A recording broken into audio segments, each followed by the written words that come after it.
Good morning, everyone. Happy Wednesday, and welcome to the Avero Advisors live stream, where we come to you about all things digital transformation. I'm Megan Seaton. I'm the Vice President of Strategic Growth, and with me today, I do have Miss Billie, who is one of our very established project managers at Avero. Good morning, Billie. Thank you for joining me today. Morning, Megan. Thanks for having me. Yeah, absolutely. Absolutely. I'm very excited for this conversation because contract negotiations, when you're negotiating any contract, whether it be ERP or with any vendor, I think are, it's a key piece in any digital transformation project. And as a public sector organization, you really need to make sure that you maintain leverage throughout the process. Hopefully, I can talk better today as we continue to do this. But if you're new to the stream, Avero Advisors is an independent third-party consultant dealing in the public sector. We specialize in ERP transformations, business process re-engineering. We do AI assessments, and we do IT strategic planning, specifically, like I said, for the public sector. If you are joining us today, make sure that you click on the ERP survival kit, or scan the code rather. We are very, very much nerds about all things related to ERP and digital transformation. And the survival kit is a downloadable asset that will help you engage on the journey of transforming your ERP landscape. Also, let us know where you're joining from. Please come to us in the chat. We love for these live sessions to be engaging. We want to hear from you, and we want to maintain our trusted advisor relationship in the market. And we want to make sure that you have all of the right advice as you move forward on your digital transformation journey. So without further ado, that was a mouthful of an introduction. Billie, tell us a little bit about yourself and what projects you're currently working on and why this topic was so important to you today. Definitely. So, been with Avero for a little over a year and absolutely love what I'm doing. I've been in the not private sector. Sorry, Megan, I am taking after you and not speaking well today. The public That's okay. sector. For several years with a background in higher education and working with that area.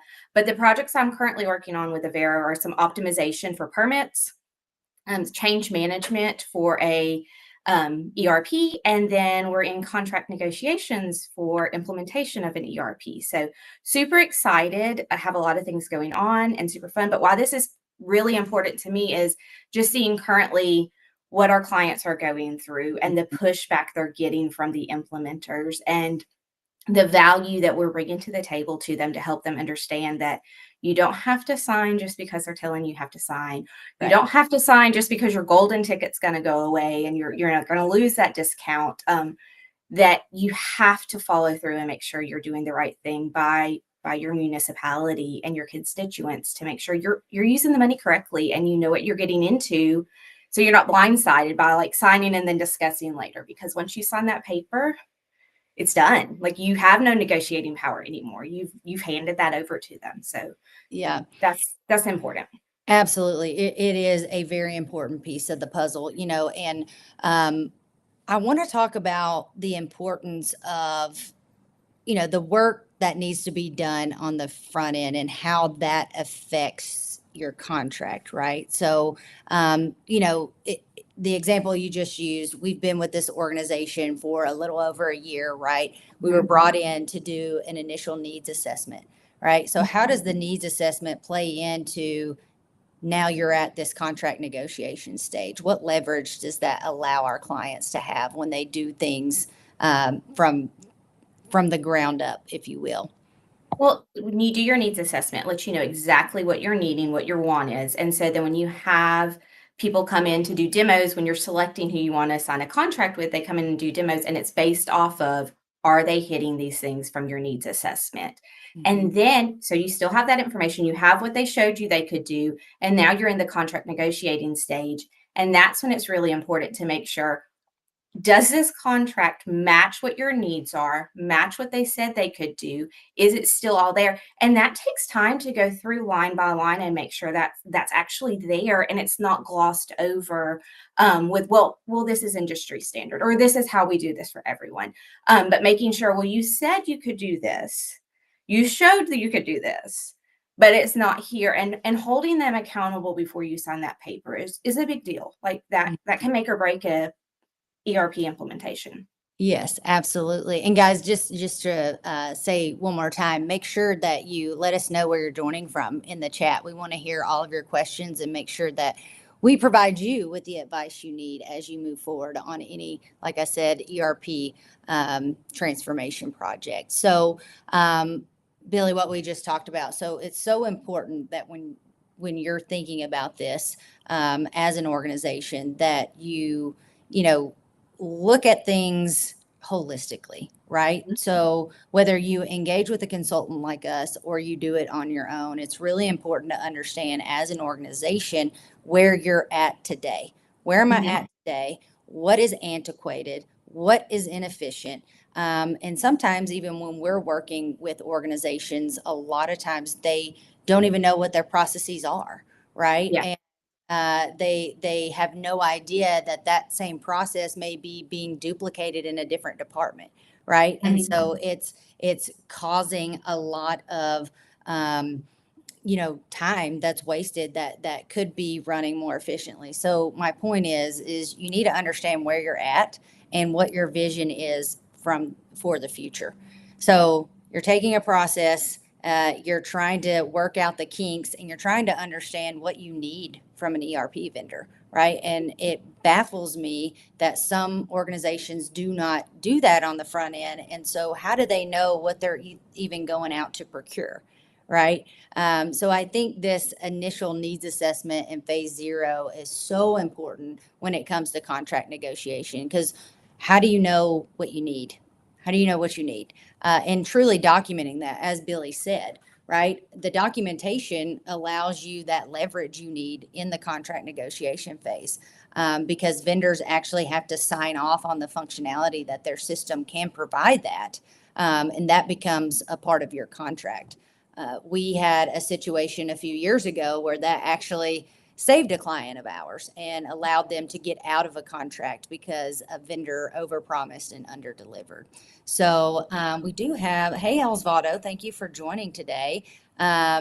So we do have a comment in the chat. Guru says, ensure you involve a third-party auditor with competency in the ERP you are planning to implement. This will ensure that you include all the requirements in the contract before it's signed.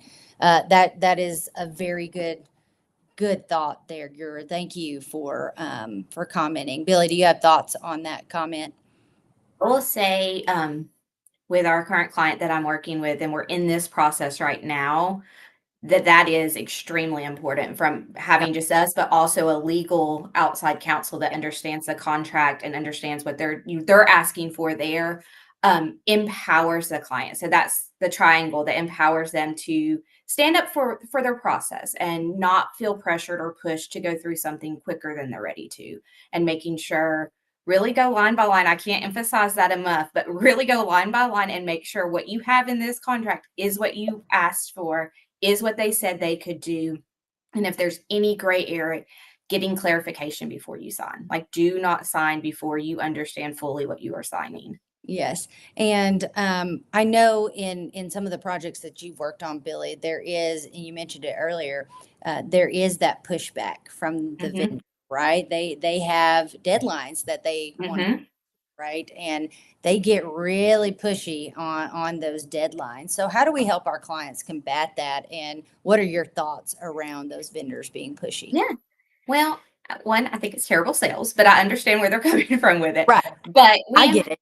them. Yeah. Yeah, I get where they're coming from. But you got to listen to your client and where they are and what they need. And so what we do is we bring that experience of, hey, we've done this before with people. other clients, other partners we've partnered with, we've been through this. So we know, okay, this is a sales tactic, and letting our clients know, like, this is a sales tactic, identifying and giving them a strategy on how to handle it so they Yeah. don't go into panic mode. Because a lot of times you'll get pressured and you have two responses. You'll cave and sign, or you throw your hands up and you walk away and you're not touching it ever again. And so you want to continue through the process because you started this for a reason. You saw a need, you know you need to fix it. So how do you get through that? And the value we bring is we empower you with strategy on how to negotiate, how to identify, is this a bridge that's going to collapse, or can I get over it? Is it, is this a tactic that someone's throwing at me to get me to sign? Do I cave and sign too early? No, here's how you handle that when that comes up, because you don't do these every day. We do, but our clients don't do these every day. And you don't understand what people are bringing to the table, how the pressures are pressuring you. You want it, your Right. constituents want it.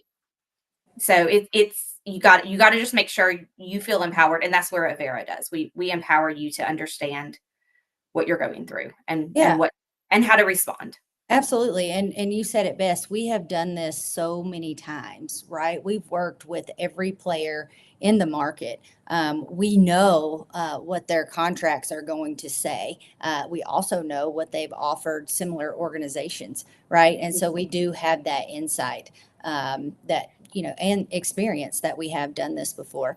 What are some key things that organizations should be looking out for when it comes to contract negotiation? I'm thinking more along the lines of, how do we negotiate payment terms? How do we negotiate, what implementation is going to look like, how long it is, what does go live mean? How do we Go fa- live is a big one. It is. Sorry, like, It is. that's the No, go biggest ahead. one. Oh, yeah, go live is your biggest one, especially if you're doing on the finance side. Like, if you need it to align by a certain time, your go live, you also need to know when your kickoff is then, because so sometimes it's best to work backwards. Like, we need to go Right. live here. So when does that mean we actually start? And negotiating backwards sometimes is a really good option to do, as opposed to, we want to do this and get it done. Well, then now that puts your go live 2 months before you wanted it to go live, where it lines up correctly. And so then you have issues on that end. So sometimes it's better to work backwards. Like, say, this is when we need to go live. How do we get there? And then map your journey from your endpoint. Right. And really defining what is go live. We have a Mhm. lot of content on defining what go live Yes. and making sure that it's what it means to you in your city, county, quasi government agency. What does go live mean to you? Does it mean that the thing just turns on and we have power and we can use it? Or does it mean that you're actually processing payroll? Like, what is go live? What does that mean? And truly documenting and defining that, because a software vendor, again, they are trying to implement this and move on to the next. That is their business Mhm. model. There's nothing against them, but you need to make sure that you lay out what you want in the contract so that you're not sitting here 3 months in and you have a system that doesn't work for you or for your employees. So I think that's a good one, Billy. Defining what is go live. What does that mean? Not just go live, but all definitions, like Right. making sure you have clear understanding, because they could be using a word that you think it means one thing.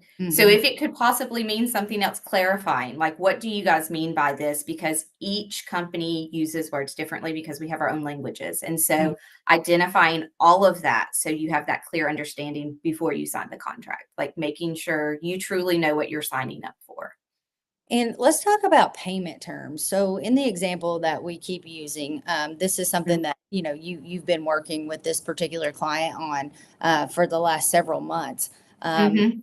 how do you come to the table, and how do we help our clients understand payment terms? I'm thinking, should software vendors be on a milestone based payment plan, right? It really depends. Yeah. So the nice thing that we've seen in this situation is that the vendor's willing to work with the client on Yep. what do they need? Like, what are their expectations? What do they need? Does it change the end total? No, it doesn't.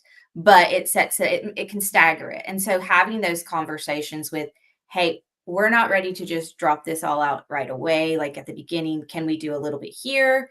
And then at each phase have different portions that you pay. So very similar to milestone, in that, because it is a lot of money and you have to know, like, how is your government set up to pay things? Like, what does that look like for you guys? And Right. then also knowing how you're going to make a payment, because they could, in your contract, it could say you have to pay by credit card or ACH, and you don't have that. You Mhm. have paper checks that you have to put in the mail and send, because that's why you're getting a new ERP system. So being mindful of that, identifying that, and having those conversations, even if they seem tough or silly, just doing it anyways, like, and feeling empowered to do it. So you clearly have an understanding of what you're signing up for. Yeah, absolutely. Absolutely. And I'm thinking milestone just to make sure that the thing gets implemented correctly, right? Yeah. They actually have to sign off on the functionality that was implemented and say that, hey, Hmm. this piece actually, This is finished. works Yeah. now, like it's finished, so I can accept payment. And I do think it depends. It depends on organization, right? Let's talk about a little bit about system implementers. You have your big players, but you also have SIs, right? And that can get confusing Hmm. for our clients. So let's Yeah. dive into that a little bit. In the current client that you're working with, is there a system integrator or implementer There is. that Yes. you're doing a separate contract for them, or how does that Mhm. So that is a separate contract, and work? then they are responsible for bringing to the table the contracts from the implementers. So we have three different implementers that are underneath this contract. So you have the overarching contract. I like to refer to it as the umbrella, and then Mhm. you have your people or your different ones underneath that. And so you have to go through all of those. And so being mindful of the time that's going to take, that's not going to take 30 days. That's going to take longer than 30 days to go through everything and make sure you're doing it right. And so being mindful of that time track, thinking, okay, we got these contracts in June, we'll be done and ready in July. Probably not. Probably not, because you need time to go through all of them and treat them all as a separate contract and fully understand the terminology in the contract. What are you getting? Are they providing for you what they said they could provide for you? Is that in the contract? And you have to go through each one separately, as well as your big overarching umbrella one too. So it gets a lot. It gets confusing and a lot, but Sure. And what role does procurement play in all this? And how do we ensure that they remain involved so that they keep us out of trouble, right? And they make sure that the right terminology is in that contract. yeah, they are right in the mix of everything. So a good system would be you have your sponsor reviews, you have procurement reviews, and you also have a legal team that reviews. But then you need to have everyone that it's going to impact at the high level. Like, so if it's impacting your human resources department, you need to have your VP from HR. You need to have your high levels in there reviewing, because they're the experts in their field and know what their needs were, understand it. They have feedback and pushback on deadlines that they may have come up, or they may get a schedule of, this is what implementation is going to look like, but you have a month where you can't do anything because you have open enrollment, you have end of year, like there's different deadlines that they are aware of Mhm. intimately, where other departments or other people may not know. Procurement may not even be fully well aware of it. So it has to be a team effort. It can't just be procurement's responsible for all this and that's on them. And good luck, guys. Hope you know everything. It really has to be a team. And that's what Avero can come in and help you build that team and understand, these are the people we need to have look at this. Mhm. This is why, and give the value of their input to the process. Right. What would you say was one of the biggest hurdles that you had to overcome during the contract negotiation process with your current client? Was letting the client know the sales process, and that it was okay to stick to their rules and regulations of how they go through a contract, and that no matter what the pushback they were getting, they had to do right by their processes. And so that doesn't mean because you're being pushed to get something done quicker that you shortcut your process. You have to stick with your process because it's there for a reason. Right. Your town, your city, your county created that for a reason for you to have. And so being truthful to what your process is and making sure you're going through everything and not caving to the pressure, or getting upset and walking away because you don't like to be pressured, because that it can go both ways on that. Yeah. Oh, hi, Irene. She has a good question. I'm going to take her question. Should post go live support be addressed during the initial contract negotiation, or is it normally handled in a separate negotiation? I would say in your initial contract negotiation, you have to know what you're signing. Mm-hmm. And once you sign that paper, you lose your negotiating power. You don't have the ability to negotiate what you need anymore because you signed. Mm-hmm. So what you sign for is what you get. So really negotiating every little thing out that you truly want, and make sure you're okay with the concessions that you give, that Mm-hmm. they're okay for you, because both sides are going to have to give concessions. That's part of negotiation. But then the one thing I will say you have to be aware of is, when in doubt, it's okay to step back and talk to your third party advisor and say, is this the correct place, or do we go back to the drawing table on this? Because sometimes you may have gotten oversold something, and then you're in the contract and you're going through it and it's not what you needed. Mm-hmm. And they come back and they can't provide that. So what do? You can't sign that. So you sometimes have to be okay going back to the start. And do we want that to happen? Absolutely not. But we also want our clients to feel empowered that if that is the case, they can do that and it's okay.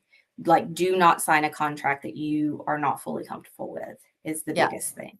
Absolutely. And I would say yes to that, Irene. I think post go live support, whatever that may mean, again, to your broader organization, needs to be detailed out in your contract with your vendor. I mean, different vendors provide different layers of post go live support. So what is, defining what you need up front, I think, is the key message here, so that you do have that leverage in a contract. Mhm. Right? You have no way to hold the vendor accountable until you do some of this pre-work on the front end, identifying what you need, identifying what's best for your overall organization as a whole, right? Not just finance, not just HR, not just IT, but what does the city of, or the county of, or the transit authority of need Mhm. from an ERP? Right. And so I don't know, it's baffling to me to think about organizations who just go out and procure software and what kind of battles they're facing. And there's nothing against, software vendors. That's good for them, that Mhm. they have a sales process, and it's a really good process. Mhm. But at the same time, like, what are you getting out of it? From a public sector standpoint. And you mentioned it earlier, Billy, that we're using tax dollars to procure these things, to procure our services, to procure, software and what have you. And you want to make sure that you're doing right by your Mhm. constituents. And you want to be able to prove that, right? If Mhm. anybody has anything to say about it. So sorry, I'm going down a rabbit hole. I'm very passionate about You're our okay. clients. Yeah. What else, Billy? I mean, is there any other hurdles that you had to overcome other than the ones you've mentioned already? Sorry, I would just say clear expectations on both sides. Mm-hmm. You have to define those, making sure your terminology, you're both speaking the same language. Yes, we may say the same words, but our understanding of them may not be there. So making sure that's there, and you're not just signing something thinking it means one thing, and then you turn, oh, you meant that this way. So really getting clarification on what you sign before you sign it, and knowing that once you sign, you no longer have negotiating power. So making sure you're 100% clear on everything. Um, and that's where we come in and we help with that process. So, and give the confidence to make those decisions, and to pause if you need to pause. There's nothing wrong with pausing and getting clarification. That's right. That's right. We call that a mindful pause. In this, Mhm. there's nothing wrong with that. And don't let any vendor push you into something that you're not ready to do. Who should be at the table during contract negotiation? So I would say your procurement, Mm-hmm. the department, the lead for the department it's impacting, the project sponsor, um, us, and legal for the vendor and the vendors. So you have everyone there as a big group. Do you have to get everyone in the same room physically? No, that's the beauty of technology. Now you can have everyone in the room virtually. There's a great, mute button. You can mute, have side conversations, discuss it out, work it out, come back, and answer and move forward, or say, hey, you know what, we need to table this. We're not comfortable with this. We need to come back and see what we're comfortable with. Come to a conclusion, or can you get more clarification from your side on this? And what does this mean? And having that conversation, but it's a large group that's at the table. It's not one or two people making this decision. It's a group effort. Yeah, absolutely. Well, before we wrap up today, what advice would you give, any organization who is looking to procure a software, or maybe even, procure a vendor like us to start doing some of this front end work? Is there any advice that you would give our viewers today? Do your research and know what you're getting into. Ask the questions, even if it seems like a silly question. If it popped into your mind, ask the question, because you obviously need the answer. You have some hesitancy on clarity there. So ask those questions, get clarity. Don't cave to pressure. Make sure you're being true to your processes and your what's expected of you, that you don't cave on that. Um, and then know what you're signing before you sign. Yeah, absolutely.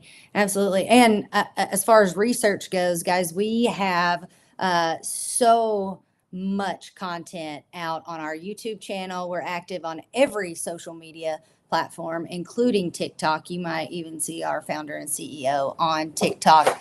He does a lot of video content that is great. So make sure you give him a follow, the Avero channel a follow.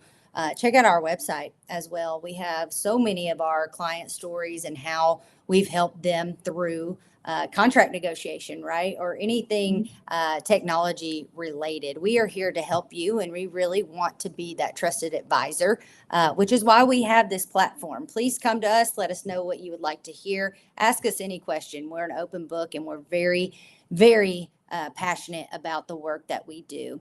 Before we sign off, I want to point your attention to our ERP survival kit. Make sure that you scan that and download that.